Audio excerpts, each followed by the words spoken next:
want me to sign in. I don't want to do that. Okay. Hope I don't lose the meeting. Oh, there we go. Okay. All right. So are you ready for me to launch? Just get into it. Oh, wait. Why am I seeing? Are y'all seeing the Zoom too on your screen? Yeah, I see Yeah, that's Zoom. what's Yeah. apparently on my screen for some reason. Oh, is that you? I thought it might have Yeah, been me. that is. Is Okay. that better? I don't know why this came up when it wanted me to sign up or something, and I said no, and I'm Ah, afraid to click. it won't What's let that? you. Oh, there we go. Can you It's still see my gone. screen? Yep, Yeah. it's Oh, back. okay, good. I was afraid to get out of anything. It might, go away. So you ready? Yep, I we're don't know if you had ready. any of the club business you needed to do first. Uh, None that I know of. I don't think we really do it on Zoom. Okay. All Oh, right. on Weebix. So let me see if I can get this work. Can you see this okay? Yep, looks good. Yes. PowerPoint? All right, great. All right. So thanks for joining. I will say this right off the bat before I get going. Lightroom is what I work in 95% of the time for one simple reason. My brain just cannot comprehend Photoshop. So for some reason, the idea of layers and masking and white reveals and black conceal, I could never get my arms around. And then I also needed a way to catalog my photos. So I just kind of started out with Lightroom and things got going. I got better with it. I will say right now, what I'm going to show you are kind of my workflow, how I use Lightroom, and I'm going to attempt at the end, I'm going to edit 7 or 8 photos the way I would do them. And at the end, I'm going to try to do a couple of really advanced ones that I just learned about. I'm going to give you some references of places you can go. This will be up on the website, on a website, I guess, after we're done by tomorrow or so. But I'm going to give you web links where you can go get the same software I'm using. I'm cheap, so I use a lot of free stuff. And I'll show you places on YouTube, some of the mentors and how I learned some of these Lightroom techniques. Uh, okay, let's see if this goes. Does that advance? Now this could be fun if I can't get the PowerPoint to advance.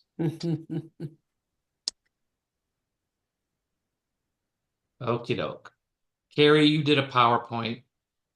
Did you have to do anything? Well, I did a PowerPoint, but I was able to use my PowerPoint. I don't use a Mac, so I don't know. I see you using a Mac. I am, but On your PowerPoint, you should be able to click View Slideshow or something like that. that's what I There you did. go. Yeah. Slideshow, Slideshow, start from the beginning, play from play the from the start, start. And if you hit and the, then you there we should, go. All right, yeah, now we're on there it. you go. You can Okay. see this okay, good? All right, Yep. here we go. So here's the number one thing about Lightroom. The number one thing that everybody gets confused about and forgets. You never really put anything into Lightroom. Okay. Lightroom is just a catalog. It's a pointer. Think of Lightroom as like the old card catalogs at the library. If you had books on a shelf, the card catalog told you that Biology 101 was in section 700, 701.23, and you knew where to go to find the book, right?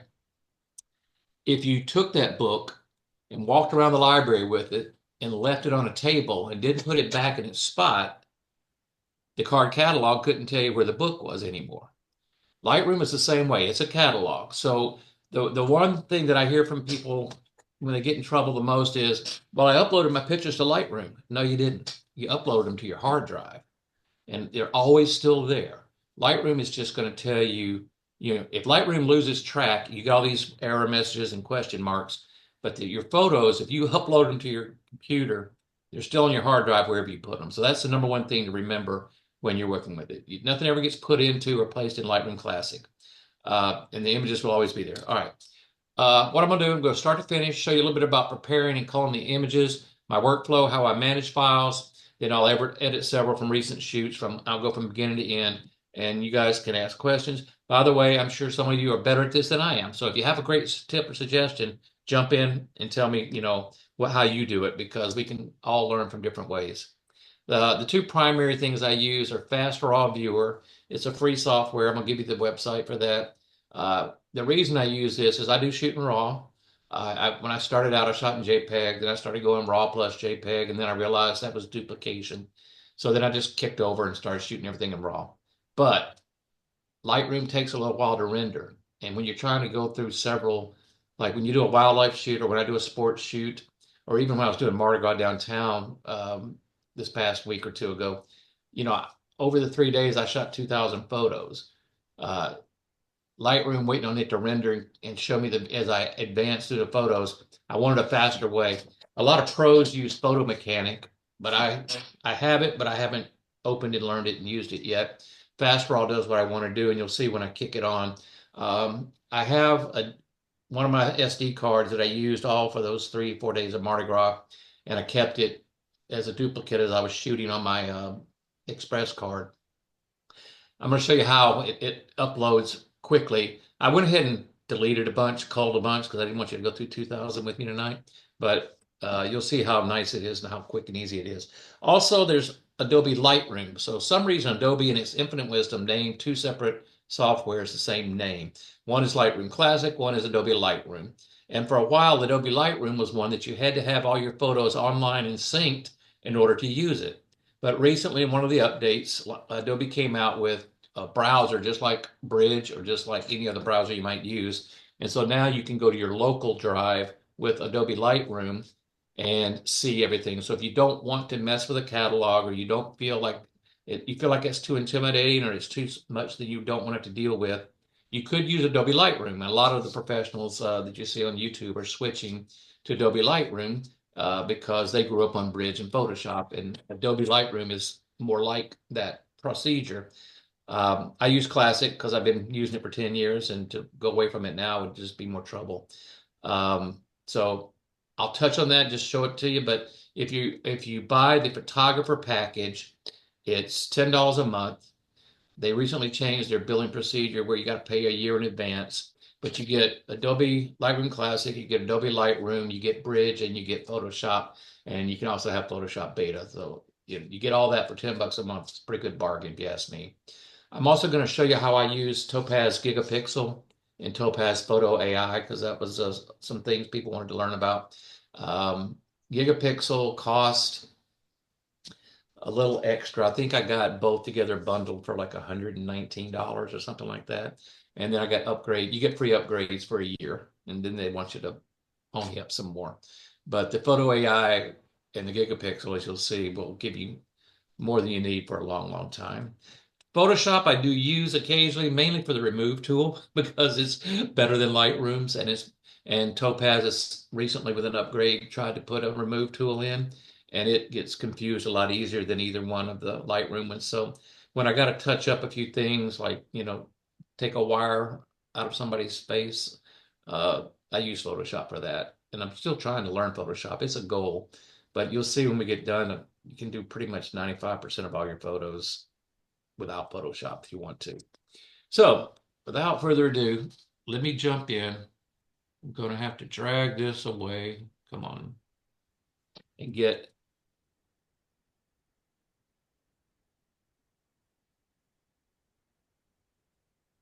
I knew this would happen. Here we go. Come on now. There we go. All right. So here's my I want to show you my desktop real quick again, just if I can get to it. I don't know if I can get to it. And I don't know how to drag this out of the way. Okay, I was going to show you all the drives. I basically have 4 drives, and you'll see them when I get into this thing. And you can, when you import and put things using Lightroom's, they call it import. You can direct it to 3 or 4 drives and your backup. So I have basically my main drive, which is external. I have a backup drive. I have another backup drive, and then I have a Backblaze that backs up everything. So I feel pretty protected as I'm using this stuff. Now, come here.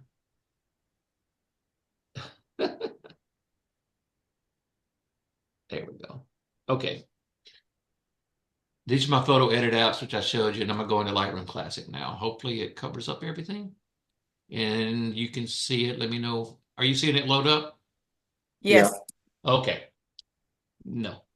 All right. So this is what opens for me.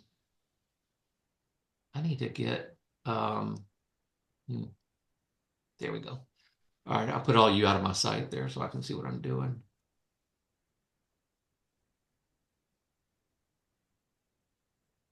Oh, I see. Hold on.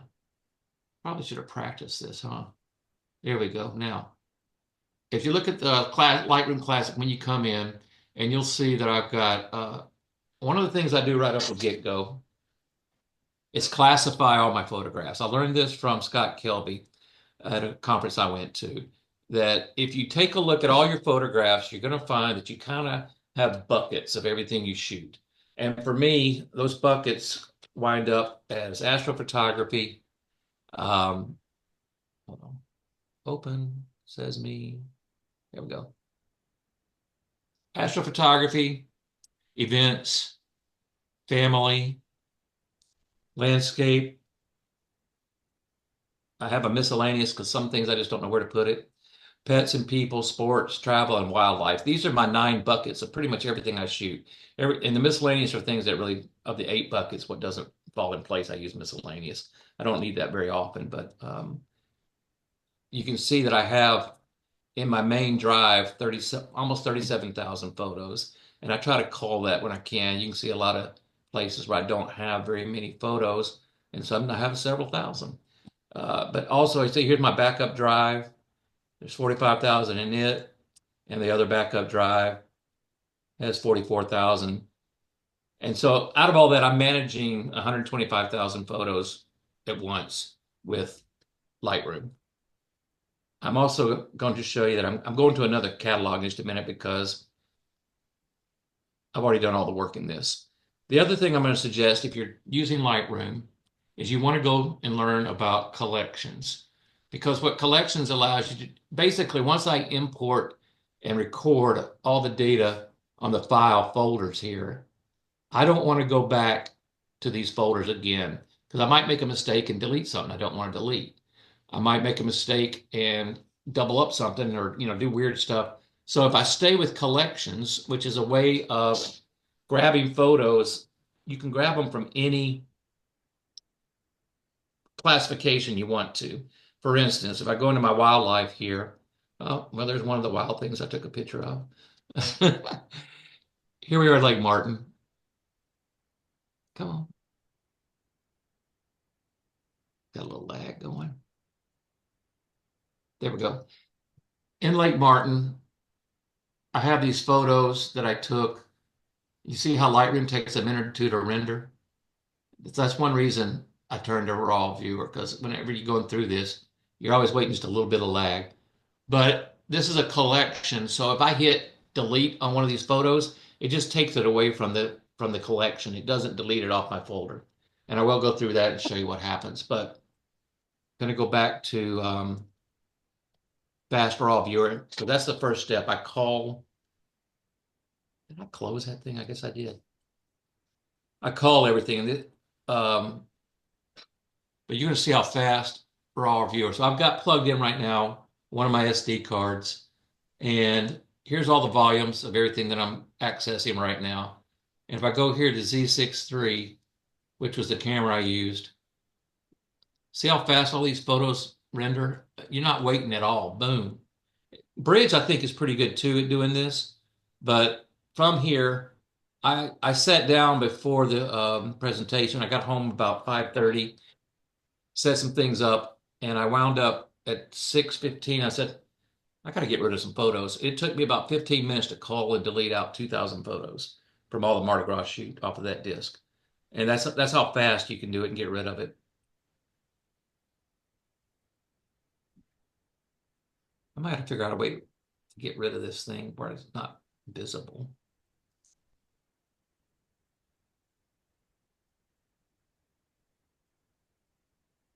There.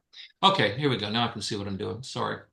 So this was the shoot, and you can, as you go through culling the photos, you can label them, you can star them just like you would in Lightroom. You can rate them.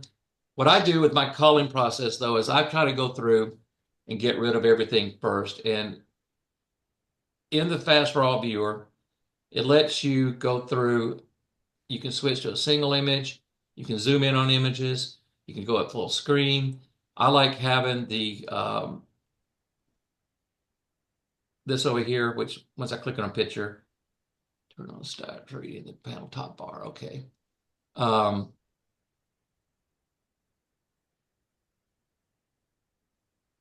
course, when I did this before I've joined the presentation, the histogram comes in too. I like seeing the histogram and the exposure stats. And I'm going to have to find that and turn it on.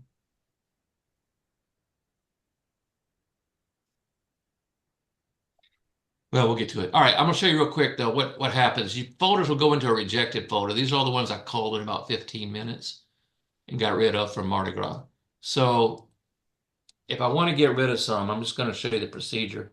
Basically, it's Control or Command if you're on an Apple, and the period sign. So I'm going to get down here into some stuff that I know I don't want and show you how easy it is. Basically, I'm holding Command bar or Control button down. I'm going to hit period, and you see how it changes all these? It's putting them in a red mode, right? So I'm basically looking when I'm going through them either in the grid mode or I can open up here. I'm just kind of looking to see if there's any potential for the picture. If it is, then I'll skip over it. And if I like, this one, there's a lot of lights, hazy people. Nobody's really doing anything very exciting. So I continue putting it to the rejected file. Now this guy I'm going to save because I'm going to show you how Topaz works on him. But when you get through here and you want to get rid of them all, you move to rejected. You get this warning message that says 27 files are going to be to the rejected folder. Say OK, and boom, they're gone out of your film strip. You can also, just like Lightroom or any other browser, you can put it in grid mode. These are some of the ones from Mardi Gras. And I'm really just looking for compositions. I'm looking for focus, looking to see if there's anything interesting I could make out of the photograph. And if there is, then I'll keep it. Like there's one, no, nah, boring. Everybody does that. There's the ground because I must have hit the shutter. They're out of focus right here. Nothing with a big telephone pole in there coming out of their heads. So, here's the crowd shot. That's not too impressive. So I'm just going to start deleting this stuff because it doesn't do anything for me. I was shooting 20 frames a second during the daylight when Mardi Gras was coming. And so I was bound to have a boatload of pictures. So I'm going to have to cull them. But this is how fast I'm getting rid of them. Then every now and then when I get to about 100 or two, I'll go here and I'll say, okay, delete, get rid of those. And I'll just continue the process. And if I do it right, oh, that guy might have some. There's beads being thrown. He was smiling, so I'm going to keep him. I'm going along here. Oh, bad focus. Ooh, I'm gonna say that one, see if Topaz can fix it. But bad focus and overexposed. I bumped something on my camera. So you can see these are all garbage. So I'm getting rid of them. Here comes another group. The only thing that was good about this one is I could use it if I wanted to see if how Photoshop gets rid of all the wires. But move to rejected. 38 more files. Yes. When I was doing it before I joined y'all on the Zoom, I was dropping 200 or 300 at a time, getting rid of. So now I've got a bunch of photos, and I've decided these are the ones I want to work with. So I'm going to import is the phrase they use, but I'm going to move them from the SD card to my data drive. And the way I do that is I got to get back over here in Lightroom. And normally I would just go ahead and drop these into a category, but I'm going to switch catalogs because I created a different catalog so we didn't have to thumb through so many and you can have more than one catalog, but it's preferred or it's recommended that you just keep everything under one catalog. I created a second one, and if I shot weddings, I'd probably create a new catalog for every wedding just because I'd want to keep them grouped and all the work I did on it. Or if I had shoots that were regular, I might create different catalogs. Like if I was shooting for somebody else as a second shooter, and they wanted me to, call through the photos and send them just the best ones, I might create a catalog for that. But basically, all my 125,000 images I have to date are under one catalog. I did create a new one that I'm going to open here. It'll take a second for Lightroom to relaunch. I'm not going to back it up. It'll close. Now it's back. And it's going to open under a new catalog I created earlier called Weebits. And under Weebits, because I've never downloaded any of these photos to this new catalog, Lightroom thinks it's a brand new episode, but we're doing something brand new. So I dropped some here, one that, I color coded them. I gave some 5 stars that I want to work with. I went ahead and downloaded these earlier, but the download is pretty quick and easy, and I'm going to go ahead and import. And when you go to import, you see the source here on the left. The first thing you want to check up front is coming from my Nikon Z6 SD card. I'm going to copy these photos from the card, and I'm going to put them to, I'm not sending them to the Macintosh hard drive. And so I'm going to tell it elsewhere. I'm actually going to send it to my data drive. Can I ask a question now? Absolutely, please do. Go ahead. Okay, I had to unmute myself. Okay, so this is, and don't ask me why, but this is not how I do my imports or whatever to Uh-huh. Lightroom.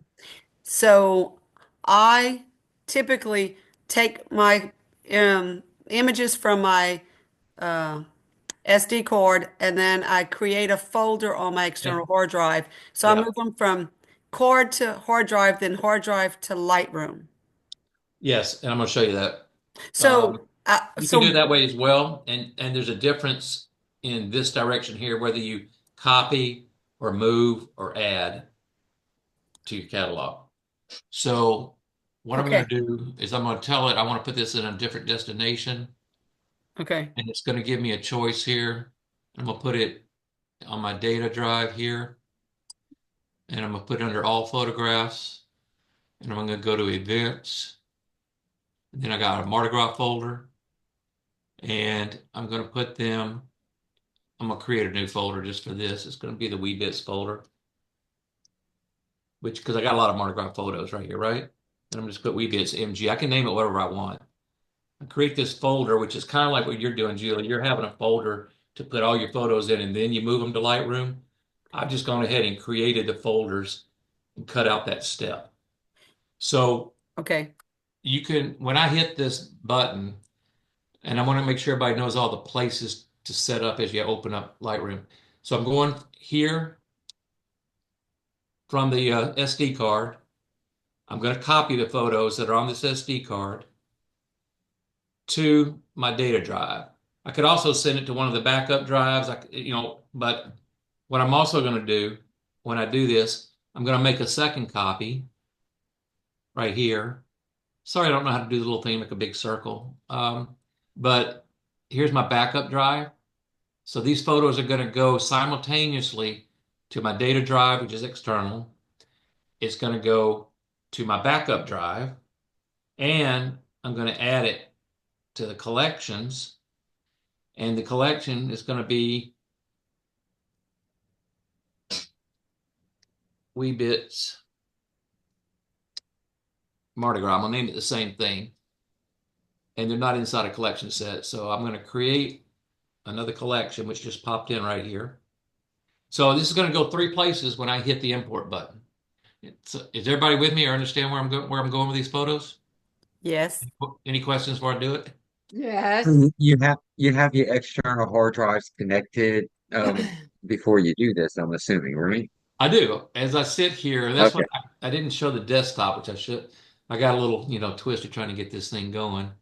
Um, you would have seen all my volumes available, which are over here on the Okay. left side of the screen. I'm kind of waving my pointer. So I have my hard drive, which has users, mic, and here's everything on my hard drive. But I only keep applications on my hard drive. Again, I'm cheap. So when I bought this Apple about a year and a half ago, I only bought a half a terabyte on the hard drive because it was cheaper. And Apple makes you pay a lot when you add hard drive space. So I bought a 4 terabyte external for like 150 bucks from Crucial. And I plugged it into the back of my Mac. So I only keep applications and a couple important documents on my hard drive, my Mac hard drive. But right here is my external drive, my data drive. And that's where I keep photographs. I got a couple applications that were heavy on space, so I moved them over there, Topaz. Any downloads, Full Circle Meeting Services was a business I had in Texas. So anything iTunes, you know, that close in on my house here, documents, Lightroom catalog backups, and then the big catalog that is where I had all those other photos. So that's all on the data drive, separate from my hard drive on my computer. But it's a very fast hard drive, and I have it on a T4 Thunderbolt cord, so it's almost instantaneous, just like going straight to your hard drive when I do work on it. Here is my backup right here, Seagate backup drive, which is where over here on the right, you can see it's Seagate backup drive. That's where I'm sending the photos, and I'm sending them two places, one to my data drive, and I'm making a second copy over here to Seagate, and then I'm adding one to a collection. And collection is just kind of a pointer of photos within Lightroom. It's not actually putting more photos on your hard drive. A collection is just that. It's like when you browse through the library and you got 4 books you want to check out, and you got them in your arms and you're carrying them to the front to check them out, and you set them on the desk and you tell the librarian, I want these 4 books. And she says, oh, this is great. You're reading some good material. Well, you went and got them off the shelves of the library, but your collection was all these books, right, that you're taking and checking out. So that's what collections are. I've got all kind of photos from a Broussard tourism shoot to a pintail where we went on a field trip. I've got different collections of different things I've shot. The advantage of that is, what do you consider Mardi Gras? Think about this. Is it an event, or is it a parade, or is it a festival? Is it, is it other than event? Sometimes a sports shoot or a wildlife shoot could be both. What if I went and shot guys on a duck hunt? It's a sport, but it's also wildlife and it's also people. I can put this one photo into all 3 collections if I want to. And that way I don't have to remember where did I stick that photo. I'm going to be able to just say, oh, wait a minute. I remember I was on a duck hunt with, Carrie Abshire, and we went out to Pintail where we weren't supposed to be. We illegally shot ducks. Okay, so boom, there it is, Pintail in a collection. As long as I remember that, or if I had it also in people, might find you there. I'm going to show you how metadata works once I import these into the system. But for now, I've got Lightroom set up. I'm pulling the photos from my SD card right here, it shows up as the name that you pull from your camera. I shoot Nikon Z6 and a Z8. So if I put a different card in, it'll show up under that title. In fact, I'm gonna put a Z8 card in and show you when that pops in.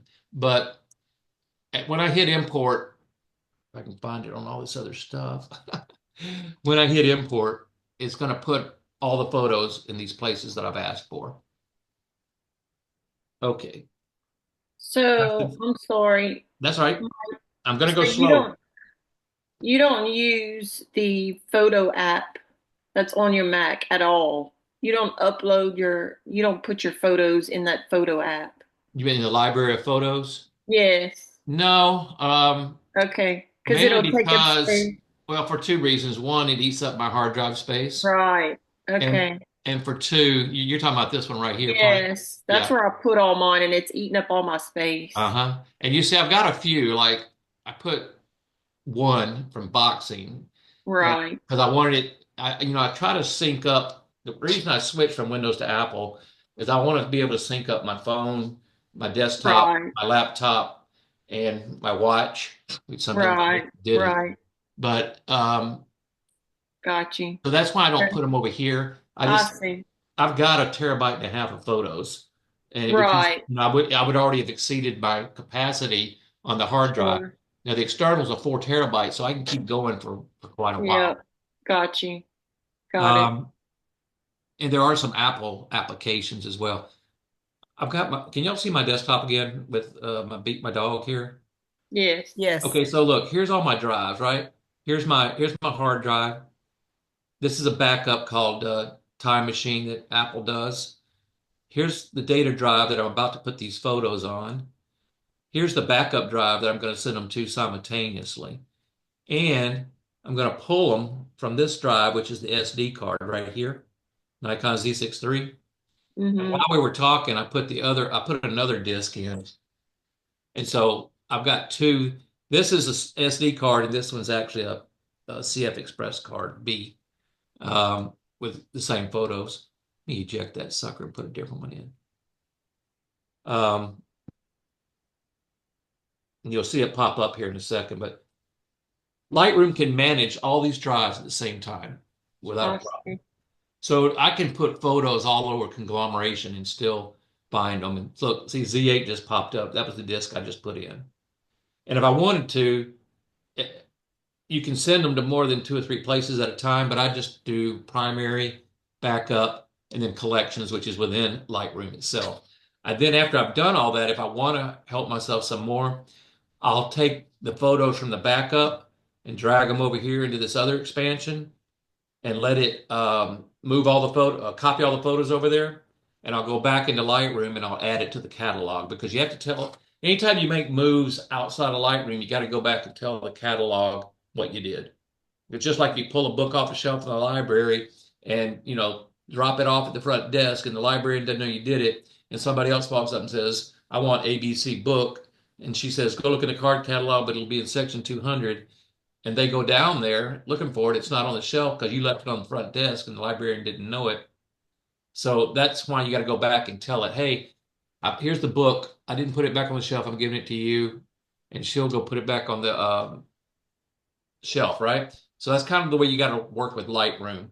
Always let it know what you're doing with your photos so it can keep up with them. It'll come in handy later. I'm going to show you how the metadata and search mechanism work and why Lightroom Classic becomes a powerful tool for you later. Some people like to do Lightroom, and I just want to mention it because you may find that one easier if you're just kind of getting into it to start. And the reason is, see, you used to have to do all of Lightroom, not Lightroom Classic. Why they name them the same thing is still beyond most of us. But you had to put everything in the cloud. And unless you wanted to pay for cloud space with whoever your cloud provider is, you could only put so many photos in the cloud that Nikon provides. For me, whatever you're doing, Canon guys, I'm sure y'all got a Canon Light thing or something. But now they recently in an update went to local, and now you can go and look at tons of photos. Did not contain editable files. Well, that's handy. Pictures, Lightroom. I'm not real sure what's going on with this one. I haven't been in it. I don't do it very often. Oh, Lightroom Sync. That's what I canceled everything out of Lightroom Sync because they want me to. It was killing my cloud on my phone. So I took all the photos out of the Lightroom Sync, which off the desk. It should be reading my desktop now, and I'm not sure why it's not. Because if you browse pictures, I don't know why they're not coming up, but you can always go back and find out where you're at if you get lost.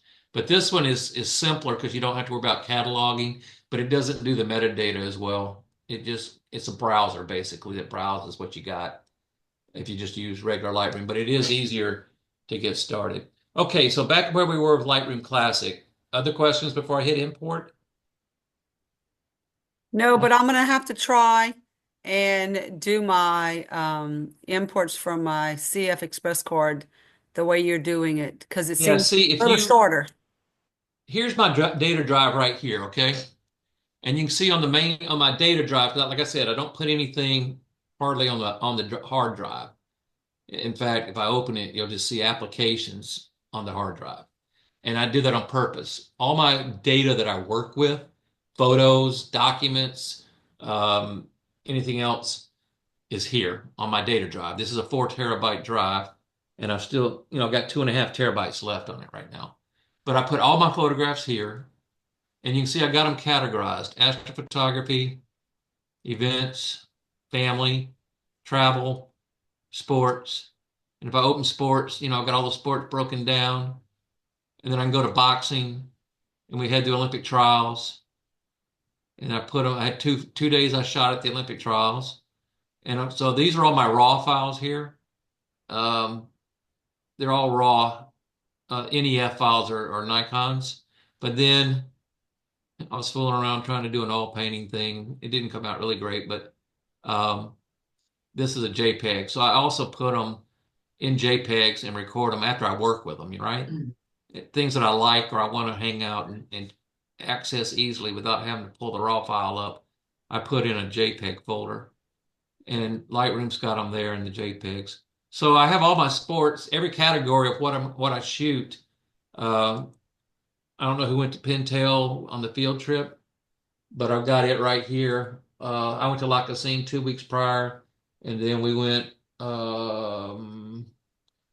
here on the field trip, Pintail La Cassine on February 15th. These are all the photos that I shot, and here are my JPEGs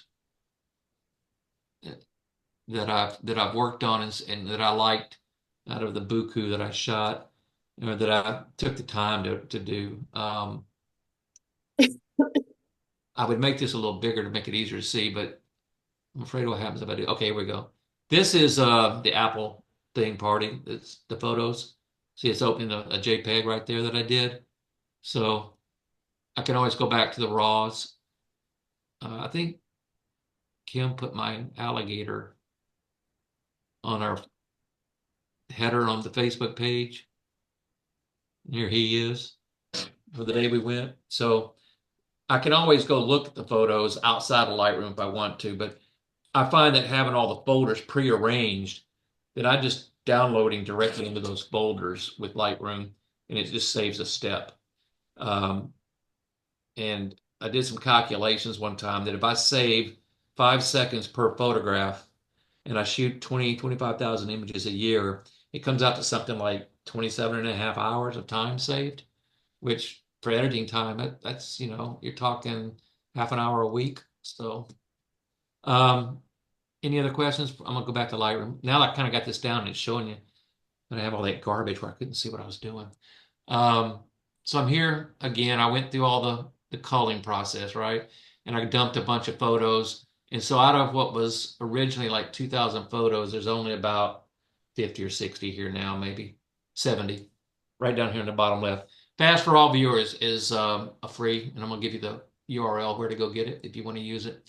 There's some other things you can do with it before I do this import. As I'm browsing and culling, it will allow you to do different things like boost the shadows so that you can see better on some of your darker photos. You see over here the histogram on the top right tells you all the colors in the histogram, what's loaded in. It gives you stats as to what's underexposed and overexposed. I can label this photo and it gets a little red thing underneath it, or I could give it 4 stars. And, I'm going to come back to it, and then later it'll carry those forward if I want to go through. It's also got adjustments. You can rotate the photo, do things like that. But the quick thing for me is just how fast I can hit control period, or command period for Apple people, and just move on. And puts a big red label around it, and I've moved past it. If you shoot 2,000 photos, you got to be really, really critical of yourself and to get rid of 2,000. Nobody wants to go through 2,000 photos. I shoot a lot of crap and then try to find the diamonds under the haystack. So anyway, there's a lot of multiple things, and if you download this and play with it, you'll see that it's got a lot of settings similar to Lightroom that you can use, and they'll transfer over just like Bridge does. I just find it quicker. It's the quickest one I've found, other than I've watched some pros in the media room using Photo Mechanic, and it's even quicker than this. But this is the quickest one I've found that will render the photos quick enough that I don't have to sit and wait on them to come through. Oh well, okay. Y'all ready? I'll probably beat this up to death, I know, so I'll I'd never heard of that program before. It's good information. yeah, Fast Raw Viewer, and it's FastRawViewer.com, which I'll have for you at the end here. So we got this called down to some photos. I'm going to import them, which really all I'm doing is putting them into the catalog, and I'm importing them to my hard drive over here, which I created a folder for it. So we're going to copy them, and it goes pretty quick. So we hit import, and now it's copy and import photos up here in the top left. It's telling you, and you can see them go by as it starts grabbing them. And this little thing will start coming across here in a second. It's just finished up. But right now, what's happening is it is importing them to my data drive. It's importing them to my backup drive, and it's putting them down here in the collection that I created.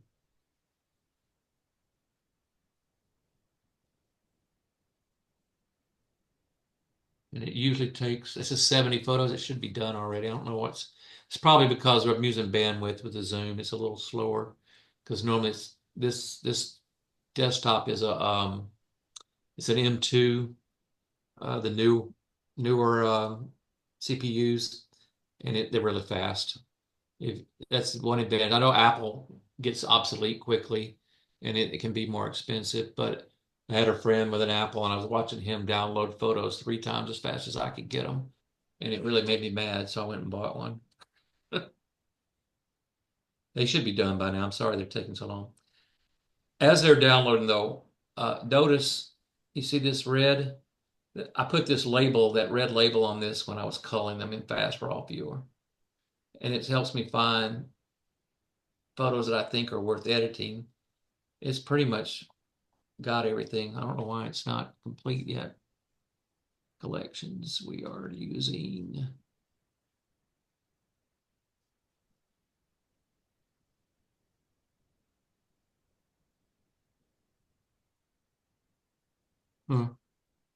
It's downloading them. It's not putting them in the collection yet. Maybe it does that at the end. So bear with me. Up to this point, what questions you have or what have you done better than the way I do it? Anybody?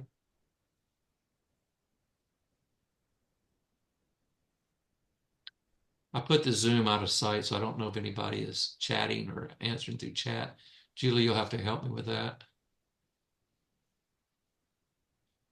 But use it. I don't use Lightroom Classic.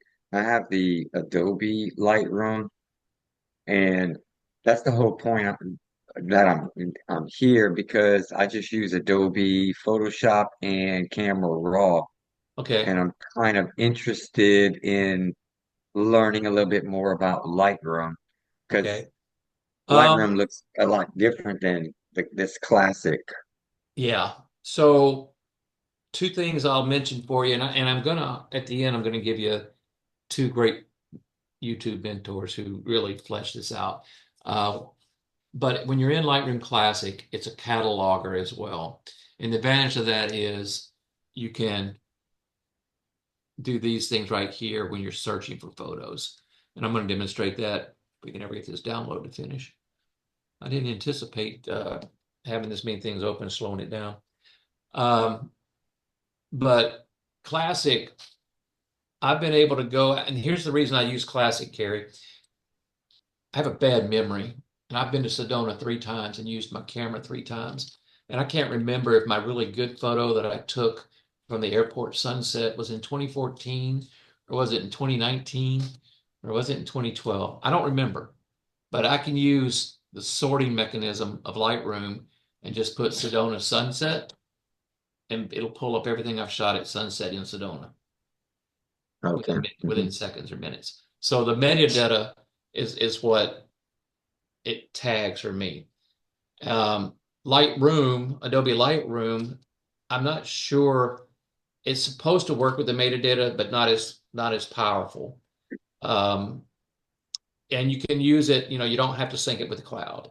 Now, Lightroom's develop mode, which is right up here next to the library, the develop mode is the same platform and the same software essentially as Camera Raw. Lightroom Adobe for some reason when they do an update, they update Camera Raw separate from Lightroom, but they're the same. They did when they started doing the adaptive profiles in one of the last updates about a month or 2 ago, I guess around October. They gave it to Camera Raw first, but now after the first of the year, they've added it to Lightroom's editing platform. So they're equal now. I don't know why. I do apologize for the delayed. I mean, it was only 70 photos. That normally takes about a minute and a half to download. But you are on Zoom. Yeah, yeah, but I mean, I didn't think I'd be using that much bandwidth out of the CPU, but it might be. It's getting close.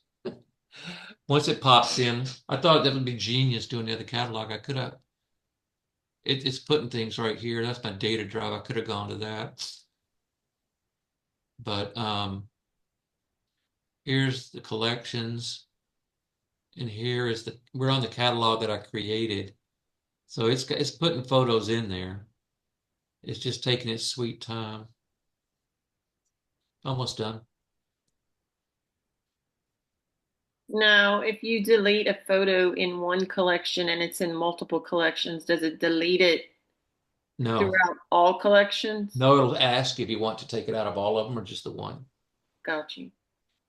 So that's I really using collections is one of the powers of Lightroom Classic. Now, Carrie and Adobe Lightroom, of course, Adobe in its wisdom named everything different. So you have folders and collections in Classic, but in Lightroom you have um, albums and folders, and the folders are collections. So I don't know why they do that to themselves, but they do. Okay, we're in. So we got everything we want to work with on the Mardi Gras, but I've also saved here. Let me see where, hold on. Ah, that was importing folders and it ejects the disk at the same time when it's done. Okay. So as I go through here, you can see I've put some in earlier for working with tonight, and they're all right here on my data drive. They're all in folders and they're down here in collections. So Broussard Tour, Broussard Shoot, Pintail Like a Scene, Pintail. Here, I'll make this easier to follow. South Dakota, Milky Way Shoot, women's boxing. So I have collections for everything that mirror what's on my data drive. So now I'll close the data drive and I'm not going to fool with it anymore. I'm just going to work from collections. And I got one that, colored red. There's the bird. So in Lightroom, I'm going to press forward as everybody's comfortable with where we are right now. All right. This is my workflow, how I get everything set up. Now I'm ready to edit. And this is where I disappear for an hour or two. And my wife thinks I dwindled away and left her because she hadn't seen me in hours. You all know when you start editing, you go into the vortex and not come out for a long time. Catalogs, the catalog shows 1,000 photos that I've put in this new Wee Bits catalog. You see my hard drive is still there and my data drive. But now, if I need to go back and double check, I can always go back and look at the photos, but I'm going to stay in the collections. I don't have any smart collections because I'm not that smart. But I'm going to go to the Mardi Gras one real quick because that's what we just imported. And now I know why it took so long. Apparently, oh, I remember. Okay. It did 963 photos, not 70. That's why it took so long. And I did that. I didn't mean to take that many, but if you look here, I'm going to go back to the data drive real quick. And I have 960, but there's another technique that I do because you can decide if I should have done this on the card, but the folder itself now has, come on. Well, there's a rejected folder that should have come over from where I rejected all the folders in the SD card. And then I was going to go ahead and get rid of the junk and show you how I get rid of the junk once I can get to Lightroom, but I should have done it before I hit import. I got nervous and forgot. That's another step. What I do is as I hit the control and dot on the FastRawViewer, it's actually creating a new folder on my SD card, and that new folder is called rejected. And so if you look over here now, there's all these folders that what I was ejecting and I was turning down as I was going through. And what I could do is two things. One, if I was very confident that I'm never going to go back to these, I could have deleted them all off the disk. But then there's no safety net. Like Julie, when you take from the card and put them on a folder on your desktop and then go into Lightroom, you still got the safety net of the disk of the card, right? Right, right. I So, do right now, but if I were to go to this folder and reject it and delete everything out of the rejected folder, I just lost my safety net because it takes them off the card. So what I I do is gotcha. I will go in here, and before I do my import into Lightroom, I should have gone through and checked okay, okay, not okay, not okay. But and I take everything, and then it should have a I should have markers that say these photos were rejected, and then I can just go ahead and take them all out at once. You know, it'd be edit, select all, and take all the rejected ones, and then I just keep the 70 that I wanted. I'll have to work around it right now, since we have so many. But here's one that I edited up, and I used my creative director to help me. During Mardi Gras, we hosted LCVC host tour buses for a VIP Mardi Gras experience. And if you've been downtown across Magabi, that big grandstand, that's me. So we rent the park to see from the city, and we put the grandstand out there and we host people. We give them king cake and boudin, and they get a great place to catch beads without having to fight the crowd because we're biked off with, we have our own bike rack around our whole area. But one of the other services they added was my team decided that I should take photos of each group as they came in, and we send them a photo of the experience. Um, I don't have one on my drive right now, but this is the raw photo. And after I get through editing it, I send them over to our creative director, and he put a banner on here with our font style and logo that says Mardi Gras 2025, and then we send that off in a Dropbox to the tour director of the crew. So I'm just gonna mention some things that are on here. Again, I'm over here in the hard drive. In the navigator, you can see the photo here. So I can blow it up, and make sure things are in focus and make sure then everybody's looking at me in the photo. You see this lady, every photo, she looked to the side. I don't know what the hell she was thinking. I didn't catch it while I was doing it. I had 4 photos, three of which I deleted because she was always looking that way. I don't know what was going on. But anyhow, sometimes in a group shoot that I'm doing for free, I don't really care. So I'm gonna go in here, and if I wanted to, I could have added, and they call them presets. I could have added metadata language to it.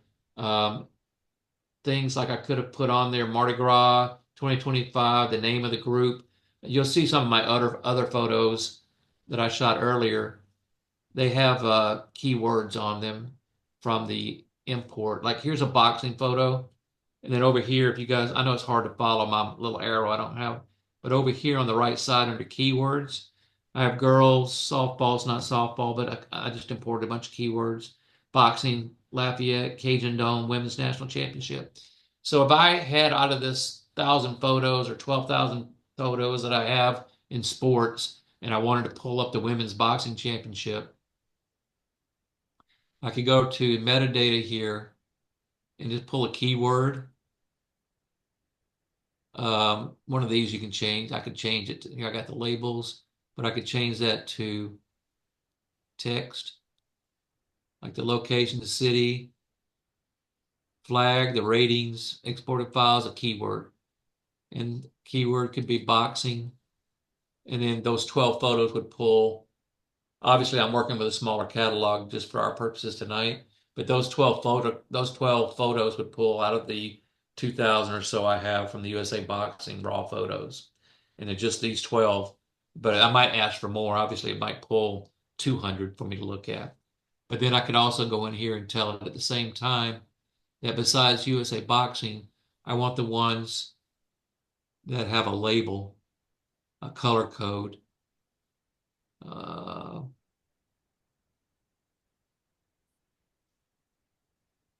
has an AI mask. And this should all 12 do. I guess I did something with AI on all of them. These are some that I've worked on. But anyway, let's go on, move forward. So I'm going to show you how my editing process is pretty quick and easy, but if I wanted to also, I could use the text, and you can put out here a search, and tell it any searchable field that contains a certain word. And I could put boxing in there, and it's going to find them. If I put it up here, for instance, under my data drive, I'm going to go to it just to kind of show the power of all this. And I'll go to, I'm going to have to go to the other column. I didn't put these into classifications, obviously. I should have. But when you're in all the photographs from the data drive, I could text it, tell it boxing, and it should pull them up off the whole thing. It's probably a lot to manage right now with the bandwidth we're using. But I'll go back to my collections. Let's edit a couple and see, and I'll show you the techniques versus Photoshop. So here's the main reason for me with Lightroom it's easier to edit. I can think in terms of I want to crop, so I crop. I want to cover something up and get rid of it, or delete it. And those things work for me, but Photoshop, for some reason in my brain, when you create a layer and then you got to wipe away stuff and take away stuff to reveal stuff, I can never, my brain just doesn't function right with that. But with Lightroom, you're going to see we basically go through Lightroom, and when you develop in Lightroom, do to it. So here's a photo, and I can see on this photo here that I shot, it's a little underexposed. On the histogram, you can see how the darks are pretty heavy over here. I got things in the way, but sometimes when you're leaning on the ropes, you can't get rid of those. But this dude's not necessary to the photograph. So I usually look at it, and the first thing I do is I crop. And I'm going to come in here and get my crop that I want. That light's going to be a distraction, so I'm going to crop it out too, so I don't have to edit it out. And I got these two sluggers going. If I need to, I can hit auto to level it. So now I got a bigger picture, right? And you can see, I don't know if you guys can see it from here. I'll blow it up. There's a lot of noise in this photo. And I was shooting on 12.8 ISO. It was dark in that gym. I was at f4, 1/400th a second, trying to stop the action a little bit. But there's a lot of noise I collected in this thing. So I told you I'd show you Topaz and Lightroom. So I'm going to take this photograph right here that I've done the preliminary step. And the first thing I'm going to do, I'm going to hit auto on the basics, just because it gives me a starting point. The AI of Adobe, they're collecting data all the time from photos if you let them, and it will learn from other people what other photographers have done with these kind of light conditions. And you can see it's already improved the photo, and the histogram is much better too. But I've still got a lot of noise right in here and on their faces. This would look really ugly if you printed it. If it was on a screen, if you're doing Instagram or Facebook, it looks okay. You could probably get away with it. But I'm going to take it and I'm going to white balance it as well. And then if I wanted to warm it up, I could. But my next step, that ugly rope is not as bad. It's there, but it's not horrible. If it was just something down and dirty I needed to get out, if it's a PJ and you're working for a newspaper, you don't get to do all those things where you use remove tools. You just got to kind of crop it and get the best you can get from it. So what I'm going to do here, because I do want to do more with this photo, I'm going to edit this photo in Topaz. But what I really want is gigapixel. So I'm going to go over here to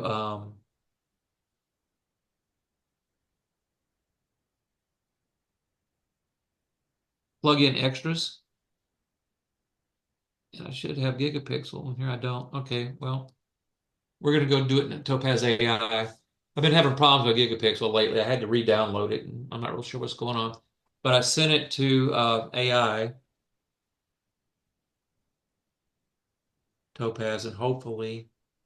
You can upscale it though in Photo AI. Yeah, gigapixel's better for upscaling.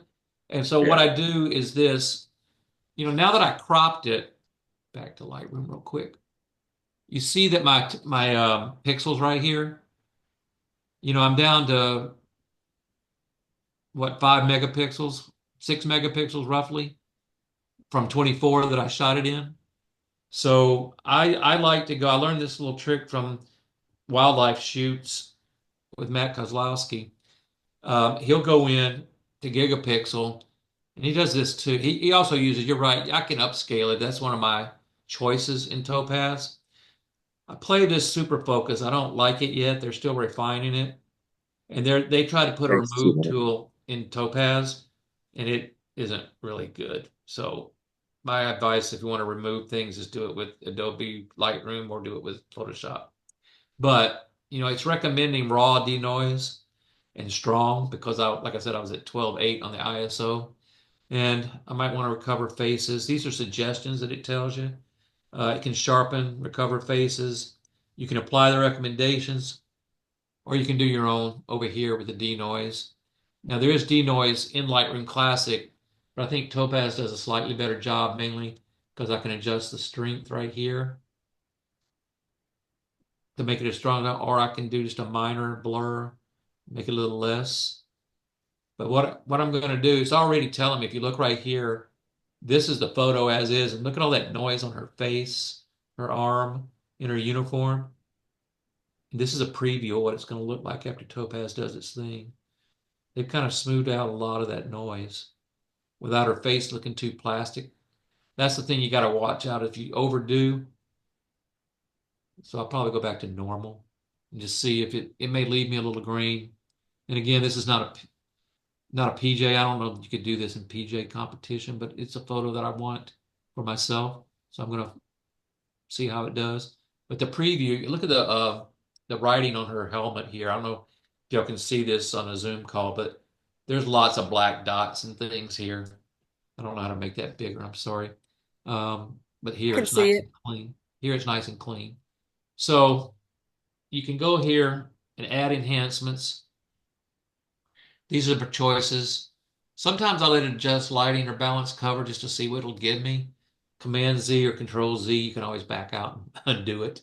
Um, if I want to preserve text, I don't really have to. It's just text on her uniform and on her helmet.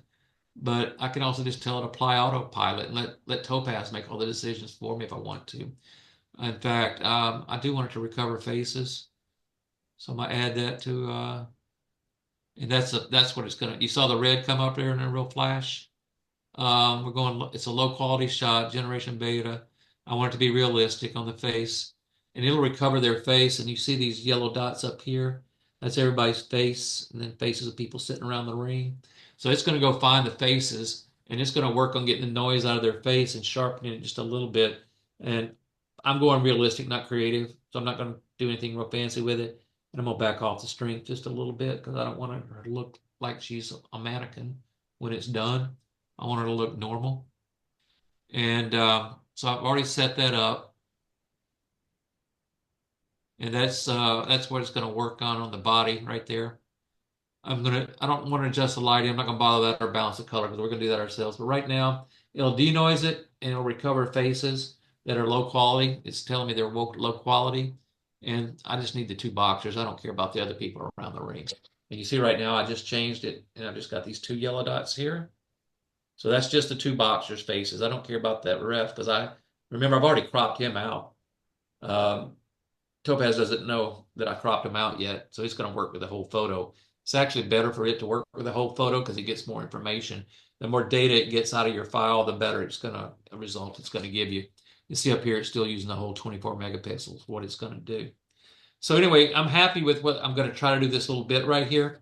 So all I got to do is hit export to Adobe Lightroom Classic, and it's gonna. I'd already preset it to give me a DNG. I don't know why I had it doing TIFFs. I must have changed that to save space. But we're back. It was that quick, and we now have two photos. Right here's my original. Here's what I cropped to, and this is the DNG that it sent me back. Right. So now I'm going to work with it instead of my original. I'm going to go back in here and crop it again. But I upsized it because if you notice, Hold on.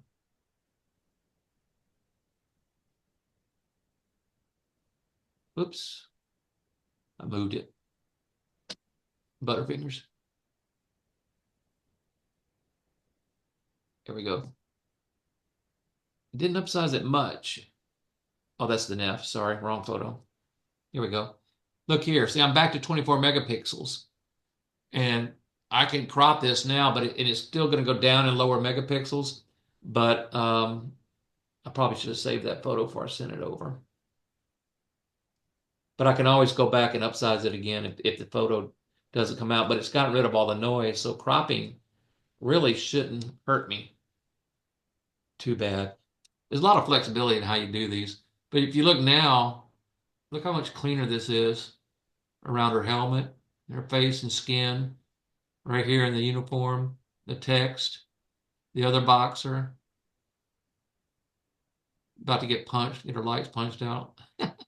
So this is what I would keep working with. And you can go down here and do a lot of other things.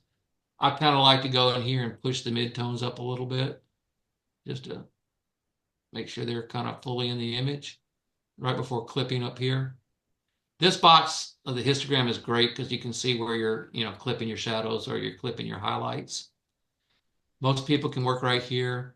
It's the same thing, here's my highlights coming in, my highlights pushing back up, which I just did on the tone curve. You can go into details, but if I wanted to sharpen it some more, I don't need to because Topaz already did it for me. But, it's the same as Camera Raw. You hold the Alt or Option key down and, slide this puppy over. And now we're only gonna sharpen those white lines there. And the detail, I look here and look, I got plenty of detail in her face. I might back off a little bit on the radius. And then this, I don't really need to sharpen because Topaz already gave me back a nice, clean, sharp photo. And it got rid of all this noise up here that was prevalent in the original photo. So I'm going to show you a couple other things you can do with Topaz. Sometimes I go in here, I like to calibrate the blues. I find it takes a little of the glow away. And then the color mixer, if you're not using that, that's really a great tool because I'm gonna pop right here on this blue because it's kind of blossoming on me in the photo. And I'm gonna take the luminance down just a little bit. And you see how her uniform gets a little richer in color. I'm gonna do the same thing on this red so that it doesn't bloom so much. Take the luminance down just a little bit. I could go the other way if I needed it brighter, but I'm gonna bring her uniform more into what it looked like when I was actually there versus what the camera is trying to make it turn into. And you can also adjust the hue and the saturation if you want to. But that color picker and this color mixer, point color, the other is you could do it this way and do all the sliders of hue, saturation, and luminance. But I find that that little eyedropper thing makes life so much easier. Now masking, I'm going to touch on masking just here, but I got another photo that's going to really show you the power of masking. But I'm going to come in here and I'm going to mask, it's going to detect the people. And I'm going to mask a luminance range. And then I'm going to use that point right here, the luminance range, and I can adjust it, right? And I can take it down and show me, here I want a little darker. And then I'm going to so I'm going to add, I'm going to use a luminance range, and it's giving me this little eyedropper thing again. And I'm going to come right up here where the shadows were in her neck. And I'm going to add just a little bit of shadows up. And I told it that luminance range, just these kind of shadows. I don't want all the shadows back in here being lit up. I want them to stay dark and out of the way. But I did want under here and maybe a little bit here, the shadows are going to come up and the blacks go down, the whites and the highlights. I could give a little exposure. You can tweak little things. I'm kind of just playing with it right now. I don't know that I would actually do that for a presentable photo. Her face is too bright. I'm going to pull that back down. But that's what the masking does. We close it. Now, the difference is when I started learning a Lightroom at first, anything you do right now is universal. So if I go to the basic and I want to adjust the exposure, the entire photo gets either lighter or darker as I move the exposure slider, right? Masking lets you go do a specific thing. It's very similar, by the way, Carrie, to the adjustment brush you showed us in the last wee bits. I'm gonna do another one with a brush, and I want to show you. I'm gonna make this go dark and out of the way, okay? So I've got my brush, I got the flow, the density. I'm gonna feather it a lot so it kind of blends in. And I'm gonna take the exposure down and the highlights down and the whites down, and I'm gonna apply it right here with that brush. I'll be quicker with it. And what I'm actually doing, you'll see that I'm painting. See, you probably can't see this little white dot right here on the mask. It's right there, but there's a little white. That's right here is where I'm painting. You see how the overlay is. Yeah, we can see it. I can Okay. see it. Um, so if I want to take it really dark, see, it goes ugly. But I could play with that and move that so it didn't be as distracting. I could come in here if I wanted for some reason to lighten another area or darken another area. I can do it with a brush, just like the adjustment brush tool. Like it's kind of fun to come in here and I'm gonna brush the mat that they're boxing on.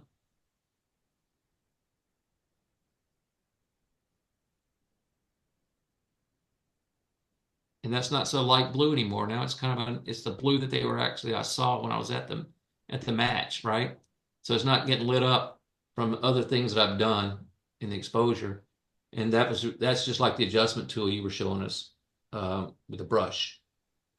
And if you want to ever get rid of some of it, all you got to do is hold down the Alt or Option key, and you see it turns to a negative, from a plus to a negative.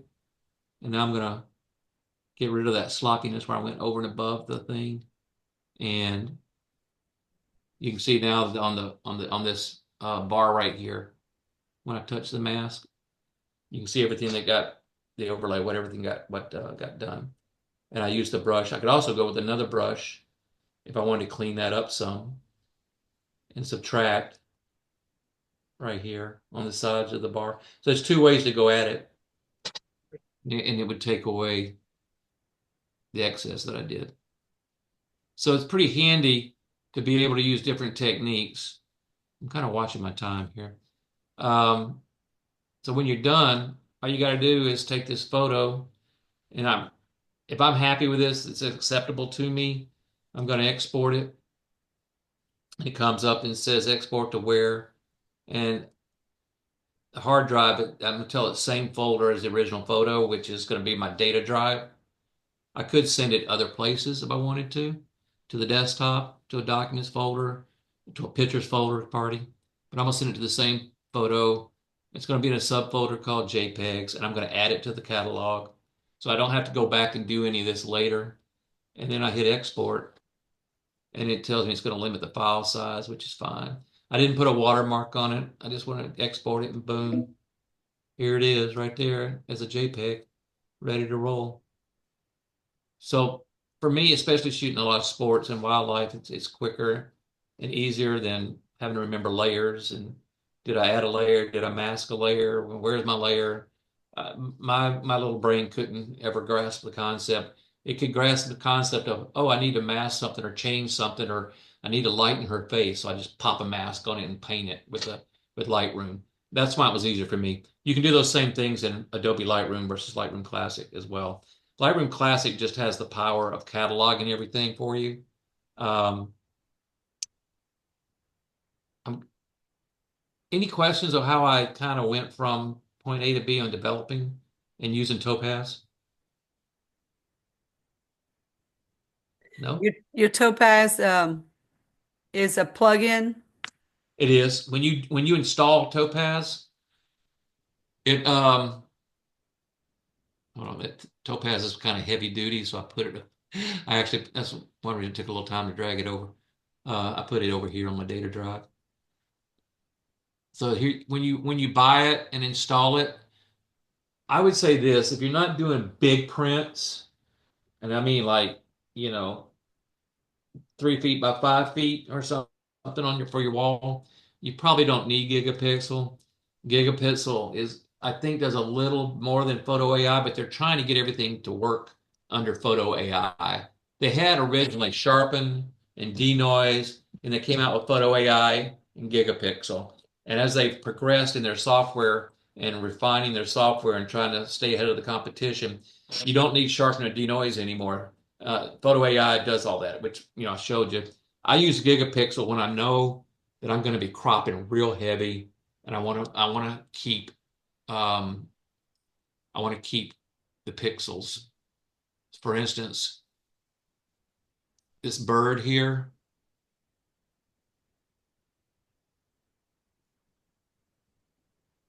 Remember, I showed you an earlier photo where it was just this bird by himself. So if I know I'm going to crop the heck out of him, and I shot this with a Z8, so I got tons of megapixels. So I got 48 here to work with. So I don't really have to worry about gigapixel. But if I take one, if I wanted to take one that I didn't shoot with a Z8, that I shot with, hold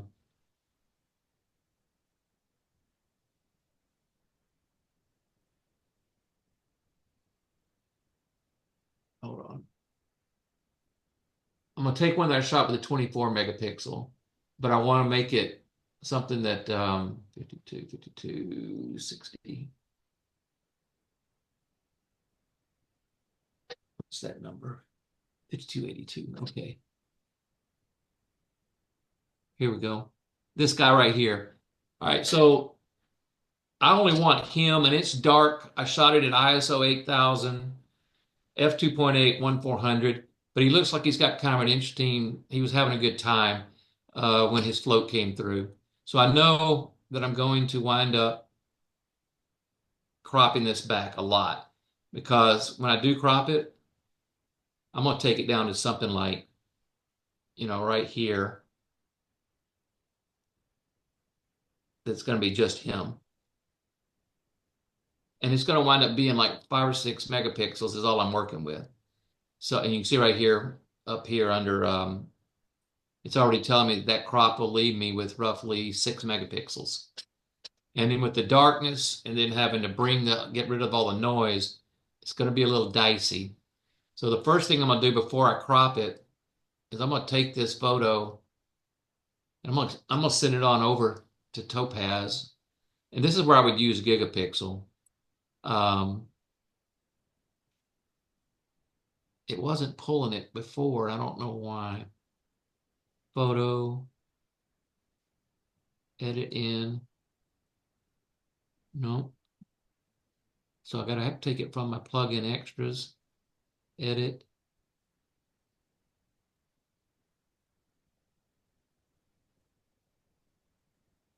For some reason, it's lost my, my gigapixel, I can just focus on this bit quicker and faster. For some reason, I've dumped it out of, I guess, this new catalog or something. I didn't tell it to upload gigapixel. But what I would do is I would take that 24 megapixels, and I'm just going to upscale it. I'm not going to worry about anything but upscaling it right now. And so I'm going to go here to enhancements and upscale. I'm going to upscale it twice. Actually, I'm going to do a little less, otherwise it's going to take forever. But you see it's got 12 times 8. It would take it to 96 megapixels from 24 if I just did it twice. But so I'm going to do it, I'll just do it 1.5 so it won't be as heavy on the upscale, and export it back over to Lightroom. And it should pop in here pretty quick. But you see up here under what it's doing, it's taking 24 megapixels and it's going to send it back to me as 54 megapixels. Now this is one little trick I get away with using my Z6 III, which is a 24 megapixel camera. It's actually a very good camera in low light. So when I was shooting Mardi Gras, even though I got the Z8 in the bag, I didn't want to shoot as low a light as I knew I was going to shoot with my Z8. So I use the Z6 III knowing that if I ever needed to, I can always get back to somewhere around 48 to 54 megapixels using the upscale of Photo AI. So this thing should come back pretty quickly. Here we go.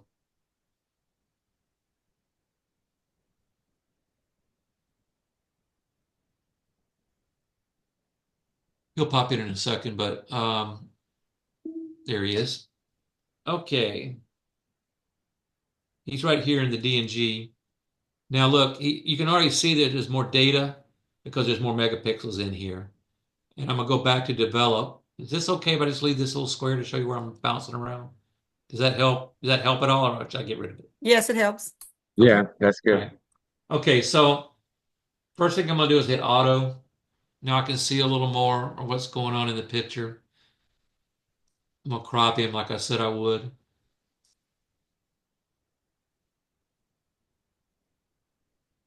But you remember when I cropped before, I was down to just 6 megapixels. Now I've got roughly 12 megapixels still. So I've doubled. 12 is pretty acceptable depending on what you're doing in your photos. You know, if you're just putting them on a screen, 12 will work all day long, right? So he was having a good time. He was waving stuff to the crowd. He was pretty funny guy. So now I'm going to take this right here and I'm going to try to find something. I'm going to use his glove to white balance because if I do the lights, it won't pick it up. I'm going to bring that up just a little bit. And I can see I'm going to have to get more exposure into this photo to get it out of the dark. So what I'm going to do now is I'm going to take the shadows and push them pretty good and my blacks. And he's got that green yellowish cast to him, you know? So I got to get rid of that too. So I'm going to come in here on his face and I'm going to take the luminance up a little bit and I'm going to take the hue a little bit, try to take that yellow cast out of him. He's getting it off the lights that are bouncing off his float. So if I come here, he's a little too red. Right there, he's a little more flesh tones, a little better. But I'm going to fix him by using a mask. So I'm going to come here and I'm going to tell him the subject. And photos, it did a pretty good job of finding him in all the stuff, right? But he got all this under here. So I'm going to subtract right there. And I'm going to use a brush. And you see my brush is got a negative on it. I don't know if you can. I'm gonna try to find a spot where you can see it. But I'm just gonna come in here with this brush, and I can make that brush bigger or smaller by doing, you know, this with my scroll button. But I'm gonna pull all this out underneath him because I don't want it getting brighter as I make him lighter. So now I'm just on him, and I need to use a brush. His hand didn't get in there. Now it is. So I got all I want that I'm going to adjust. And I'm going to come in here and I'll push the shadows now. I'm going to really push them under the mask. And I'm going to bring the highlights down to where his lights are so they don't get too bright. I'm going to add a little exposure to him, a little better. And I don't know, I'm starting to kind of like where he's at. He's very colorful with his outfit and all the beads and everything. And if I look at his face, it doesn't look great as far as being normal. It's a little wackadoodle. So let's see if we can fix that. We'll take another mask and we'll tell it to select people. Since I only got one, no people found. You kidding me? Come on. How can you not find him? He's the only one in the photo. Okay. We'll dump out of that. Okay. You can also make your lens correct when you use them to make it pick up any imperfections on your lens. All right, he's right here. Maybe it's because I'm in DNG instead of TIFF. I normally go to a TIFF file. I don't know how I got stuck in DNG, but I'm going to take this photo, and I was going to adjust the sharpening a little bit on his face. See if I can do it this way. Let's add this. I'll be crude with it. I'm gonna use the objects. And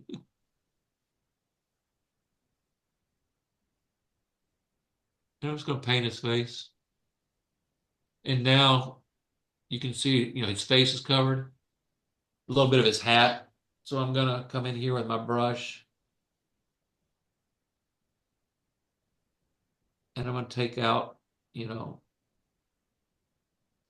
this little bit on his hat so it doesn't get all lit up on me.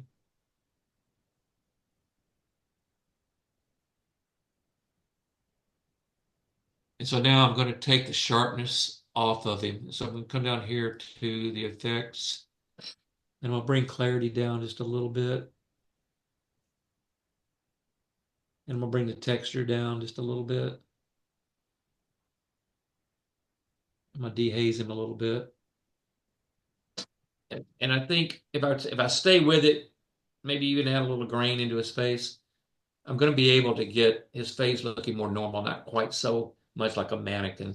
That's the danger of upscaling. You got to be real careful when you're using the upscale because it can make people look a little awkward, not really more like their natural self. Right now, right there. Okay, so I got this photo just about pretty much all I want to do with it for now. Close the masking and jump back in the library, and I can export it again. And I'm going to put it in the same folder as original folder, put it in JPEGs. I'm going to add it to the catalog so I don't have to go back later and add it. I could change the name, but it was Crew of Apollo. So because I already worked on this once. As I come down here, it's a JPEG. I'm going to limit the file size to 10,000 kilobytes, which is 10 megapixels. I'd use ProPhoto RGB, but I've heard that it's better to use Adobe RGB if you want to put it on social media like Instagram or Facebook. And that's just because Photo, the color gamut's outside the scope of what your screen will see anyway. So, you're maybe putting the data there, but you're not going to be able to see it on your typical screen. I could resize it if I needed to. The resolution is 240 pixels per inch. Sharpen it for screen. I could sharpen it for paper, if I needed to. The amount of sharpening is just going to be standard. I'm including all the metadata to come with it so that the JPEG will also have the metadata. I didn't put any keywords on this import, but I could have put Mardi Gras crew, floats, parades, VIP experience, just things that would help me find it later. I could have wrote the keywords as the Lightroom hierarchy. And if I wanted to put a watermark, I could. I have some. I don't know if it'll come up. I'll take a look. Yeah, I'm not going to go looking for that. I know where it is, but you guys know how watermarks work. You can create your own, or you can, oops, sorry, not what we meant to do.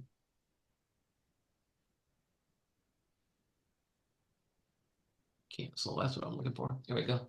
Okay, so let's decided to come back. Hello. It's ready to save. I'll save it. I'm not doing a preset on it. Oh, the watermark effects. There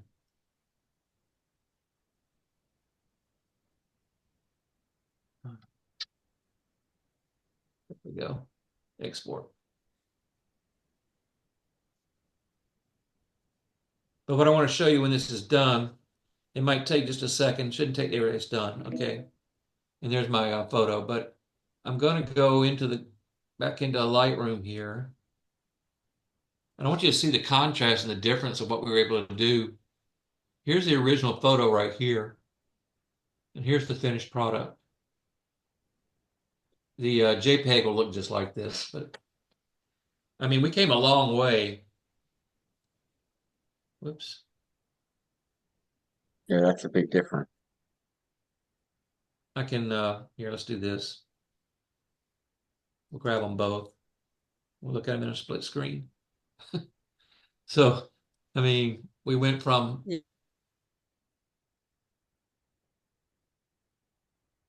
it's, I got them blown up, so it's taking a little while to focus.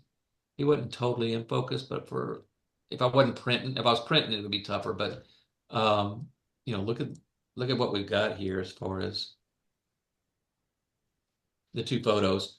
And I haven't gone into Photoshop at all. Now, what I did when I first did this, and I'll show you if I jump back to my other catalog before we finish, I did go back with the remove tool in Photoshop and I took out these lights just because I didn't want the eye to be pulling down from him. And once I did that, the photo was so much stronger because you just see him and his expression and what he's, you know, he's having a good time. So I got a little bit of time. I was going to attempt a really complicated edit. Do y'all want to see one more, or do you want to go over other mechanics of Lightroom? What do we prefer?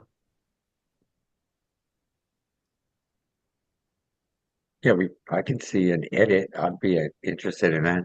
All right, I'm gonna try this. And this one, all right, so I actually, I'm gonna refer y'all before we're done to the YouTube channel with Aaron Nace, who has Flern, and he's doing 30 days of Lightroom right now. He's on like day 14, but they're all still on YouTube and you can catch up. And I really recommend if you're just learning Lightroom, and I'm learning things I can do, and I've been using Lightroom for 10 years, but he's going through 30 days and touching on all the basics and all the advanced stuff. So I'm going to edit this photo. So you see this model here, this is in the forest, and I guess she's supposed to be a princess or a goddess of the forest. But if I do this right, you're going to really see that you can do a heck of a lot. And I'm never going to touch Photoshop. I'm not even need to. By the way, those group tour thingies that I showed you earlier, um, I used the remove tool to get rid of the distractions behind them from the park, from the playground behind them. I took things like telephone wires out, and I took out some light poles that were coming out of people's heads and things like that. And then I used a little shadow. I hit them with two different flashes, so I didn't have a whole lot of bad shadows. And then my creative director, who's really a genius with Photoshop, made them look really good. Okay, so the first thing I'm going to do is I've got the raw image here. And you can, by the way, on this 30 days of Photoshop he's doing, as he does different images, you can download. This is not my image. This is one that they offered for download. You can practice at home after you see his YouTube. So I think this would really show you the power of developing through Lightroom. And I hope I've touched on enough of the mechanics of metadata and searches that you can be comfortable with either Lightroom or Lightroom Classic. Lightroom Classic does so much more for me, and it's one of those things that I don't want to learn another thing. So I've tried Lightroom on my laptop because it's less hard drive space. It doesn't eat up as much, you know, because it's not carrying a big old catalog with it. That catalog can get up to 12 megabytes when it's got all the previews and everything in it. So the Lightroom that you use just to browse your local drive already will save you some space. All right, so first thing I do, I'm in basic. I always hit the auto button. I'll add this for now. And it already brought the picture up quite a bit, right? So that kind of gave me a reference point of where things are. I always tweak a little bit, even though I use the auto button. It's not my, obviously not my final. So now we're going to go to the masking. I'm going to do some masking here. And I'm going to select background. And as you can see, it's got everything but her. Pretty cool, huh? This is where in Photoshop I get lost, right? I definitely, if I were trying to do those layers and layer masks, I would be like, you know what? There's a good movie on. I'm gonna go watch that. I'm not even fooling with this stuff. But for some reason, my brain can figure I want to attack the background, And so that's what I'm going to work on with this mask, not having to add a layer and copy J and add another one and then, create a white or black brush and take things away. That's just, it's kind of beyond my brain. So anything in chat I need to check? Y'all asking questions or you could just They be were saying, asking who the guy was, and oh, it's Flern. oh, Flurn, yeah. You might be saying, boy, this is boring. But anyway, we press on. Um, so I'm going to adjust in the basics um, just a little bit of the tint and the saturation. I want to come in here and I'm gonna give it just a little more green because I want those leaves in all this forest. We're in the forest, right? So I really want to pop the green. So I'm gonna move the tint over just a little bit towards the green right here. And I'm gonna come back and saturate that just a little bit. Now the good thing about this is it's only doing it to the mask, this part in red. It's not doing anything to touch her. She's not turning greener or being more saturated. Just all these leaves and the greens back here. Okay. Now the next thing I'm gonna do, I'm gonna add another mask. And by the way, you can get 9 or 10 masks going on this thing. I'm gonna select the sky now, and it does a good job of finding it. Look, I don't know if y'all can see the reds on the zoom, but right back in here Through the leaves. between the leaves, it found the sky. I don't. So it's really pretty good AI. And I'm going to shift the color temperature back towards blue just a little bit and see if I can grab any detail out of that rascal by coming a little more blue in the sky, about right there. And then I'm going to select the subject and I'm going to fine tune her exposure. So I'm going to do one more mask, select subject. Did a really fine job. I think some of it helps that I practiced this before we had the session tonight. And so I think the AI is remembering a little more. And so it's not grabbing part here or outside her arm. It's done a good job of selecting the subject here. And I'm going to fine tune this just a little bit by going back to the basics in this. And we'll bring her up just a little bit brighter, about a half to 3/4 of an f-stop. And I'm going to bring the highlights in just a little bit because I wanted to get some separation from the background, get a little pop going there. And the shadows, let's pull those up around her shadows, which are right under her neck here. I'm gonna bring them up just a little bit. Okay, now here's where the masking gets a little wiggy. And I have to go back to my notes a lot when I'm trying these techniques because I'm going to show you how to use two masks at the same time and pull different parts out of these masks, right? So if I'm going to add a mask and I'm going to create a radial gradient because what I want to do is I want to put a big glow behind her, like the sun is setting behind her. So I'm gonna make it kind of big and wide so it feathers out real nice. And I got just kind of right here on her face. And so I got this radial mask and I'm gonna turn it yellow. Now bear with me because I know what you're thinking, like, well, she's gonna turn yellow when you do that because you got the mask over her face. Not exactly. So I'm going to go back in here and I'm going to subtract the subject. And look what I did. Now my mask is all behind her. And I can go in here with my color and I can warm it up and I can make it look like there's this big glow behind her. I'm going to make the glow behind subtract mask, regular mask, gradient mask. And then, so I got this warm light from that radial coming from behind her. I need to add a little brightness to it. So we'll come right here with exposure. And I'm only moving that radiant mask right here. Okay, so now I got a little backlight on her that I didn't have before. Maybe a little contrast. All right, so now it gets kind of fun. because I'm going to select the subject again, but this time I'm going to go in to the luminance range right here.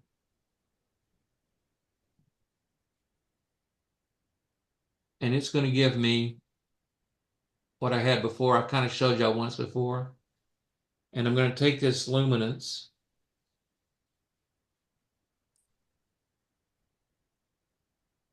down right here. And where's my little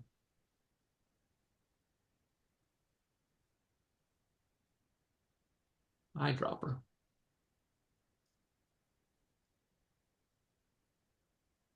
Oh, come on. Eyedropper, point color. Okay, that's right. Here. Here we go. I'm going to mark it for the shadows. I only want the luminance of the shadow right here under her neck and right here on her shoulder. All right. And so now I'm adjusting that, and also by going here. And I'm going to use my shadows. I'm going to bring them up a little bit under there. And so I'm only affecting this part of her countenance, her face and shoulders, um, right here. It's been kind of wackadoodle, I know. All right. So now I'm going to refine all this.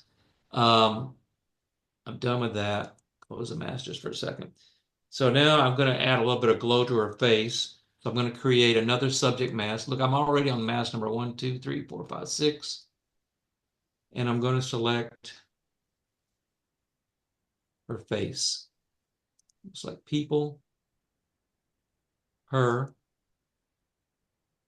And now I'm just going to go for, Strip skin. yeah, right here, facial skin, right? And I'm going to take this and create the mask on that. And I want to,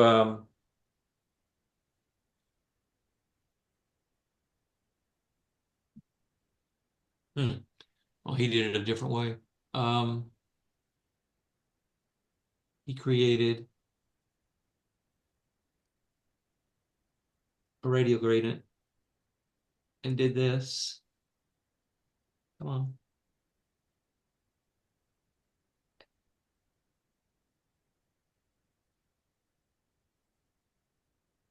And inverted it to get her face. Inverting the gradient to isolate the face. I don't know, that's what I did.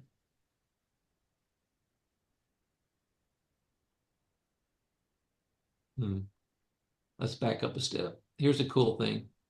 I can delete that mask. And I can go back here. Okay. He wanted to put a subtle glow on there, so I did.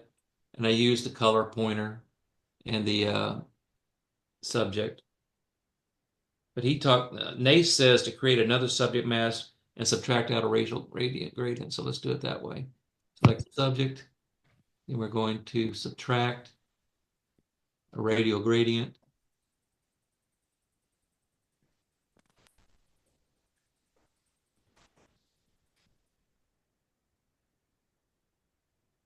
And invert it. And so now I got just her face and skin right here. And we can bring that up with a little exposure, put a little glow on her face. And it looks like we got like we got a box light on her, is what the effect they're trying to produce here. I'll bring the shadows up just a bit. And we're good with that. Okay. I was going to do it a different method. Now, he also talks about refining the dress effect by subtracting with linear gradients. So we're going to go add another mask, a linear gradient. I'm going to pull that one up from here. And I'm going to add another linear gradient and pull it up from here so that these two are together. And I can now bring the exposure down on them. Because I don't want all of her dress to be focused. I just want the middle part of her. We're going to bring that down a little bit. Come on. Right right here. There we go. And we'll bring this one up a little bit right there. And we're going to bring the exposure down. So now we're kind of taking away a little bit of the attention, because what we're trying to do is make this part right here be the focal point of the photo and of her. Now, it's a lot of work, but I'm almost done. Okay, finally.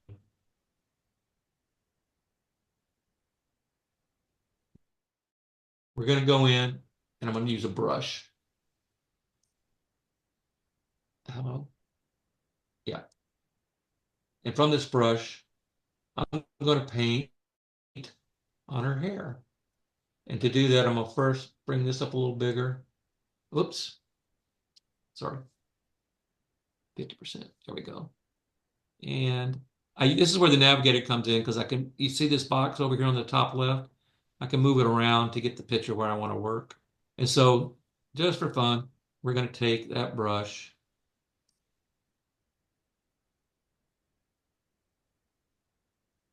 and I'm going to paint her hair, because I want to try to make it look like we're getting a backlit look. And also I lit her face up some, and it should duplicate when I'm done the effect of having a light box on her out in the field. So now I can take this and I'm just going to warm up her hair with the color, bring it up a little bit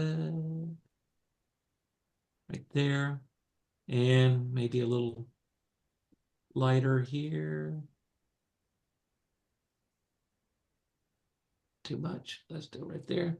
And let's see here, warm this up here, subtracting the background mask or position. All right. One other thing I noticed that I want to do here too, and I'm done with mask for now. I'm gonna take the remove tool, because she has this weird thing here. I don't know what all this is. It looks like it shouldn't even be there. I would probably take it out. I think it's some kind of tiara or something, maybe. Maybe somebody in the audience knows. But this looks really weird when you back out of the 50%. So I'm gonna take it out. Just because I feel like that's gone. See, that's not too bad. Photoshop is better, but they did a pretty good job of getting rid of that, right? And we can close that. So now I think we're done through all the directions. It was a complicated one. And we're about just out of time, so I want to go ahead and get out of this. Let's go back to fit.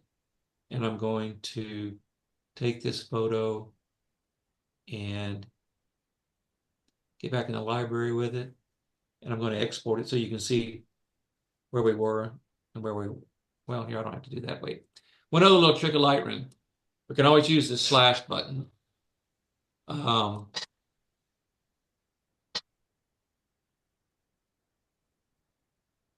Let's say that it's not working. Maybe I have to be in develop. Let's go to develop. Here we go. There's the original photo. Here's what we've made from that, which is kind of a pleasing look if you ask me. Different, yeah. Wow, that's beautiful. Yeah, I'm going to go ahead and send it off to, I'm going to export it to JPEG so we can have them side by side real quick. Export.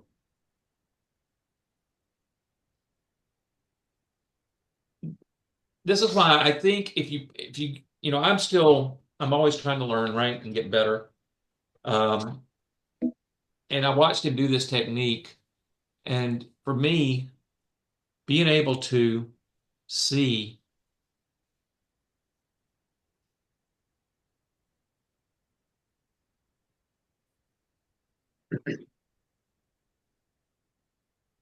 the original side by side.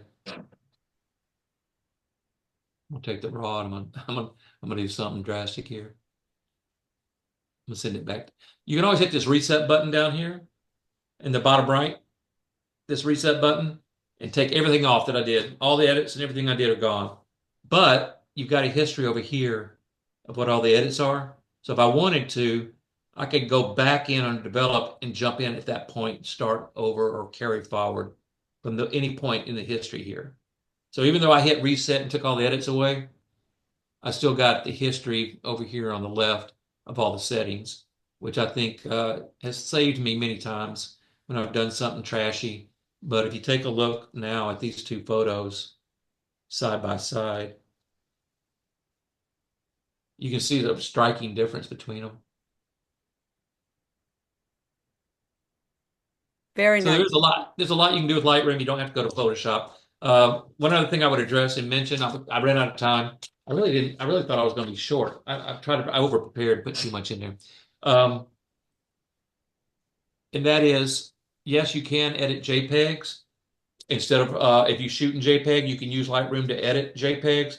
The only difference is you can't do as much. You can't do all this wizardry here.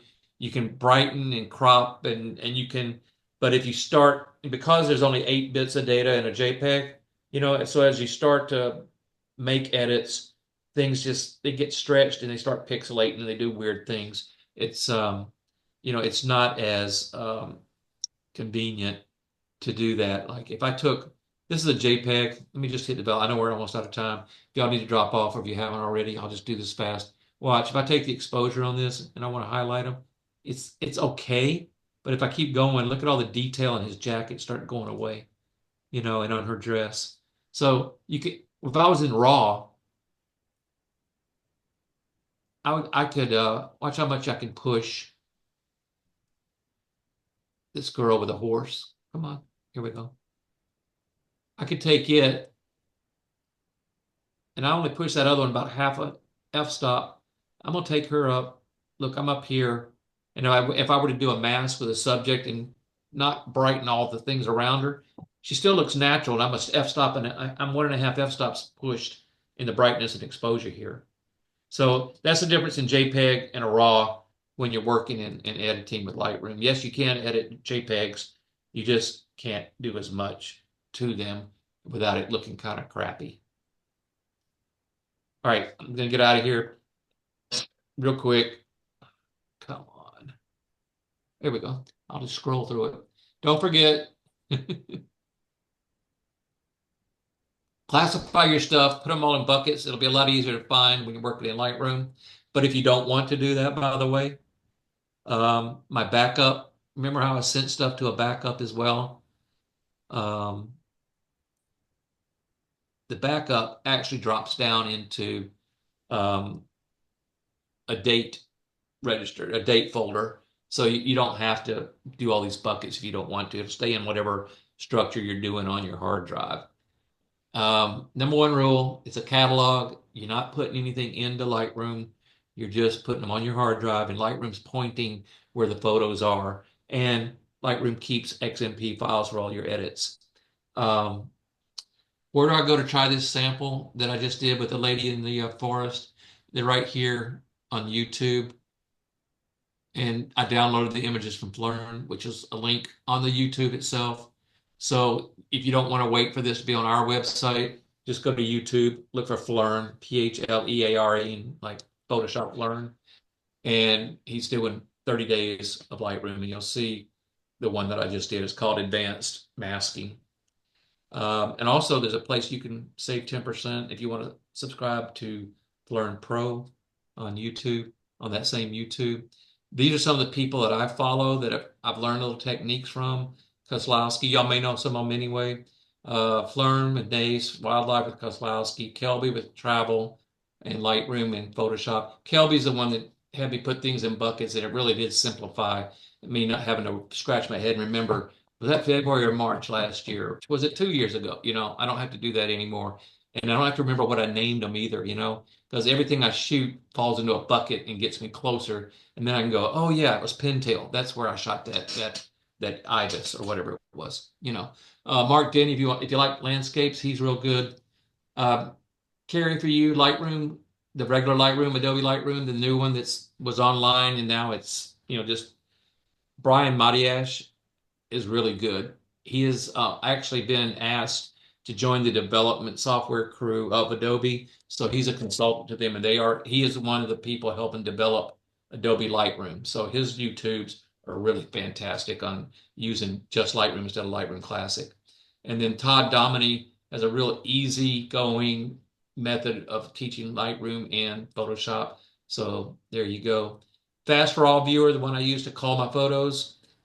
FastRawViewer.com. And then Adobe, of course, if you don't subscribe to Lightroom yet, Adobe is where to go. Topaz Labs is where you find Topaz. For 119 bucks, you can have them both, and I think for 99 or 79 or 89, keep your eyes open. You'll see them on sale once in a while. But Topaz Photo AI is probably all you need for 90% of your stuff, and it's about 90 bucks. It's a one-time charge. And then I don't use it. I did long ago when it was free through Google, but the Nick collection is very good as well. You have to learn how to use spheres and data points, but it has a lot of built-ins for contrast and warming and adjusting of light, and it's really good as well. I may buy that again, but now they charge like 139 bucks for it. So I liked it when it was free.